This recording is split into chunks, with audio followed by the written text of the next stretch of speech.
Hola amigos. La OTAN se resquebraja por momentos. Vamos a hablar claro. Después de que Putin amenazara con una guerra nuclear, todos los otanianos tienen los genitales en la garganta.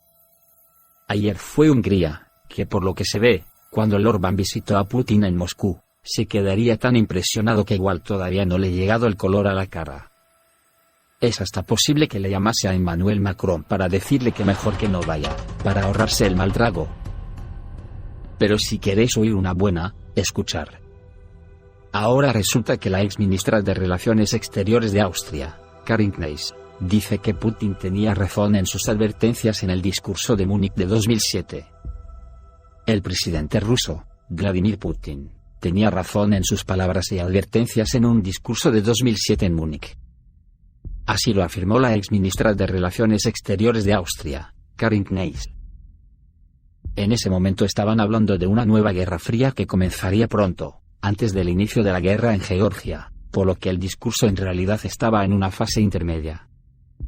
Algunas cosas se pueden juzgar mejor 15 años después, y he llegado a la conclusión de que el presidente Putin tenía mucha razón en sus palabras y en sus advertencias de entonces, dijo la diplomática. Según ella, desde entonces la situación en el mundo ha escalado, y las actuales reuniones diplomáticas y la correspondencia son el resultado de una actividad que ha estado ausente durante los últimos 15 años. En primer lugar, de los estados occidentales. Cuando hace algunos días volví a repasar el discurso de Putin, pensé que aclaraba mucho. Inmediatamente sientes lo personal que es, lo reflexivo, señaló Kneis. Como escribió anteriormente la columnista de Le Monde Sylvie Kaufmann, el presidente ruso expuso sus quejas contra la OTAN y Estados Unidos en la conferencia de Múnich, pero Washington ha estado mirando hacia otro lado durante muchos años. Por otra parte, Hungría no aceptará el despliegue de tropas adicionales de la OTAN, ya que no es necesario. Así lo dijo el miércoles el ministro de Asuntos Exteriores húngaro, Péter Szijjártó, en una entrevista con Euronews. No estuvimos de acuerdo con esto y no lo estaremos, porque ya tenemos tropas de la OTAN en el territorio del país, que es el ejército húngaro y las fuerzas armadas húngaras, que están en condiciones de garantizar la seguridad de nuestro país. Así que no necesitamos tropas adicionales en el territorio de Hungría, dijo el ministro. Anteriormente, Estados Unidos anunció la transferencia de unidades militares adicionales a Rumanía, Polonia y Alemania.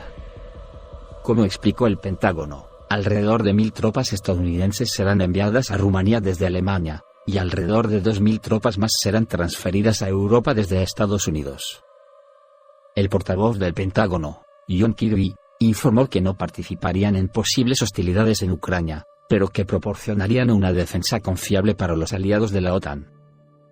Pero bajo mi punto de vista ese es un brindis al sol, o una broma de mal gusto, porque la verdad es que ahora mismo están con los genitales en la garganta, a cuenta de que no conocen el verdadero potencial de la guerra electrónica rusa, que por lo visto está haciendo estragos en los aparatos de la OTAN. Las noticias sobre el tema se amontonan. Por ejemplo, un destructor de misiles guiados británico que irrumpió en aguas territoriales rusas necesita reparaciones complejas. Después de que el destructor de misiles de la Royal Navy de Gran Bretaña HMS Defender invadiera las aguas territoriales rusas en junio del año pasado y casi se hundiera, se supo que el barco ya no era adecuado no solo para cumplir las misiones de combate asignadas, sino también para acometer largos viajes. Según la publicación Standard, esto se debe a una falla en la planta de energía. Sin embargo, a juzgar por algunos informes, es posible que el barco también necesite reemplazar su equipo electrónico, que puede deberse al uso por parte del ejército ruso de poderosos medios de supresión electrónica. Los 6 destructores modernos tipo 45 de la Royal Navy están actualmente amarrados en el puerto en un momento de mayores tensiones con Rusia. Los destructores de misiles guiados están sufriendo problemas con el motor y actualmente se están renovando. El lunes pasado, el destructor HMS Dragon fue visto entrando en el puerto de Portsmouth el lunes por la mañana, uniéndose al HMS Defender, al HMS Diamond y al HMS Duncan. El HMS Dauntless y HMS Daring están amarrados en Birkenhead por las mismas razones. Sin embargo, Los expertos señalaron que los problemas con el uso del destructor británico HMS Defender comenzaron después de que el barco británico invadiera estas aguas rusas. El 23 de junio de 2021, el Ministerio de Defensa de Rusia informó que uno de sus buques de guerra disparó tiros de advertencia contra el destructor de la Armada británica HMS Defender después de que ingresara en aguas territoriales rusas en el Mar Negro. Luego, el Kremlin acusó la entrada del destructor HMS Defender en aguas territoriales rusas cerca de la península de Crimea como una provocación y advirtió sobre duras medidas de represalia. Los expertos señalan que Rusia definitivamente usó sus propios medios de represión contra el barco británico. Hasta el momento, se desconoce con certeza si el hecho de la falla de este destructor está relacionado con los eventos que tuvieron lugar el año pasado. También le está pasando lo propio a Estados Unidos y a Israel, que se enfrentan a poderosos sistemas de guerra electrónica superpoderosos desconocidos, ya que no están oficialmente en servicio. Hace unas horas, debido a un intento israelí de atacar un grupo de tropas rusas en el puerto de Latakia y amenazar aviones militares rusos, Rusia desplegó sistemas desconocidos de guerra electrónica de alto rendimiento. Teniendo en cuenta el rango de interferencia, los sistemas móviles de este tipo no existen oficialmente en el arsenal de Rusia. Sin embargo, la situación resultó ser tan deplorable para las Fuerzas Armadas de Israel, que los sistemas de defensa aérea y defensa antimisiles de Israel fueron suprimidos a una distancia de más de 300 kilómetros. Además, se observaron interrupciones en el funcionamiento del sistema de posicionamiento global incluso a distancias de unos 400 kilómetros. El ejército ruso, durante un ataque nocturno de la Fuerza Aérea de Israel contra objetivos cerca de Damasco, supuestamente activó nuevamente los sistemas de guerra electrónica desplegados en Siria.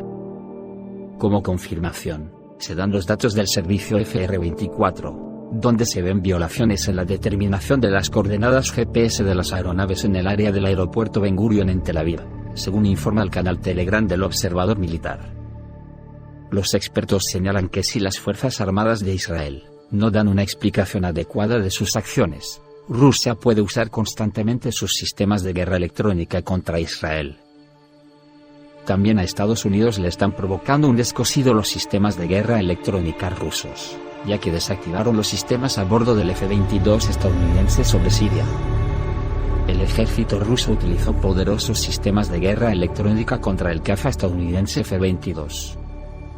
El caza estadounidense F-22, que volaba sobre la parte oriental de Siria, intentó invadir el espacio aéreo de la República Árabe, que está bajo el control del ejército ruso y sirio. Para detener esta violación y una clara provocación que, entre otras cosas, crea una amenaza tanto para las tropas rusas como sirias, se activaron los sistemas de guerra electrónica rusos que, según NETEASE, apagaron los sistemas a bordo de un avión de combate estadounidense. Según el recurso de información de noticias NETEASE, no fue posible establecer el sistema de guerra electrónica utilizado por Rusia. Sin embargo, como resultado de la interferencia electrónica externa, los sistemas de a bordo y de navegación del caza estadounidense fallaron, mostrando información falsa. Solo después de que el piloto giró el avión de combate y abandonó el espacio aéreo controlado por el ejército sirio y ruso, se detuvo el trabajo del complejo de guerra electrónica. Esto indica un impacto dirigido en el avión estadounidense. Según NETEASE, anteriormente se observó una situación similar con otro caza estadounidense de quinta generación, el F-35. Ocurrieron eventos similares con los sistemas a bordo del F-35. Como resultado del impacto de un sistema de guerra electrónica desconocido, el piloto tuvo que regresar a la base volando cerca del suelo. Hasta la fecha, se ha desplegado una cantidad bastante grande de sistemas de guerra electrónica rusos en el territorio de Siria, aunque la familia de complejos Kerasuka es la más poderosa y de largo alcance. Tampoco han podido determinar si se utilizó alguna más poderosa.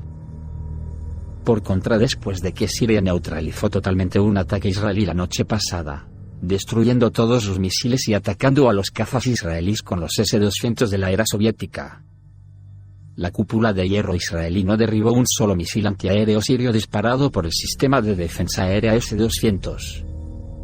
Durante la agresión israelí contra Siria, los sistemas S-200 sirios dispararon al menos 4 misiles guiados antiaéreos contra aviones israelíes.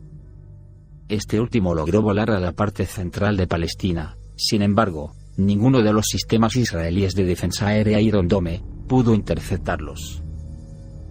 Después de repeler con éxito un ataque aéreo israelí, el ejército sirio también atacó aviones israelíes, disparando sistemas de defensa aérea S-200 contra cada uno de ellos. Los cazas planeaban aterrizar en una base aérea en el sur de Israel, pero después de que los misiles comenzaran a alcanzarlos rápidamente, los cazas se dirigieron inesperadamente hacia el mar Mediterráneo.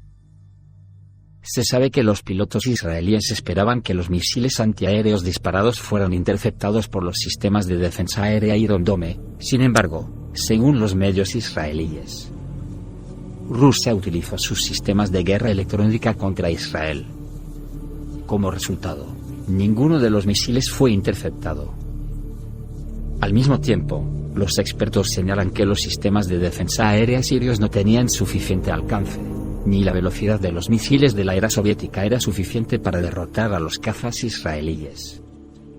A pesar de la presencia de los sistemas S-300 en las Fuerzas Armadas sirias, estos últimos todavía no son utilizados, pero sin duda habrían permitido destruir a los cazas de las Fuerzas Armadas de Israel. No es de extrañar que ante esto, y después de la visita a Washington del primer ministro alemán que decían que estaban unidísimos todos los mosqueteros, en cuanto llegaron a Europa y vieron la realidad, ya no quieren problemas con Rusia. Y en Estados Unidos lo saben, por eso se ha filtrado que Biden los ningunea y dice que no se fía de los europeos, que cuando los mira a la cara no ve rostros amigos. Toma ya. Europa está en desbandada, y un político finlandés ha sido obligado a dimitir por decir que Ucrania no debería unirse a la OTAN.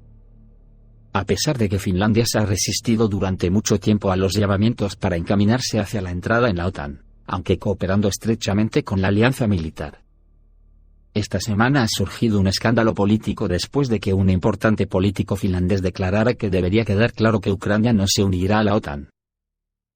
El miembro del partido finlandés, Mika Niikko, se vio obligado a renunciar como presidente del Comité de Asuntos Exteriores del Parlamento por un tuit del martes por la mañana. Mientras el presidente francés Emmanuel Macron se encontraba en Moscú reuniéndose con Putin, el finlandés dijo públicamente que Ucrania no se convertirá en miembro de la OTAN. De lo contrario, las negociaciones se considerarán un fracaso desde la perspectiva rusa y las consecuencias serán terribles. ¿Es que no hay jefes de Estado sabios en Occidente que conozcan Rusia?, se preguntó el finlandés. Su partido emitió de inmediato una reprimenda, y el tuit creó una tormenta de controversia en los medios. Y los funcionarios finlandeses aclararon rápidamente a los aliados occidentales que esta no es la posición del país sobre el asunto de Ucrania. Y claro, haciendo alarde de la cacareada libertad de expresión de las falsas democracias occidentales, el político finlandés fue obligado a dimitir. Toma democracia. Ay, que me parto. Esto es todo, amigos. Reciban un saludo.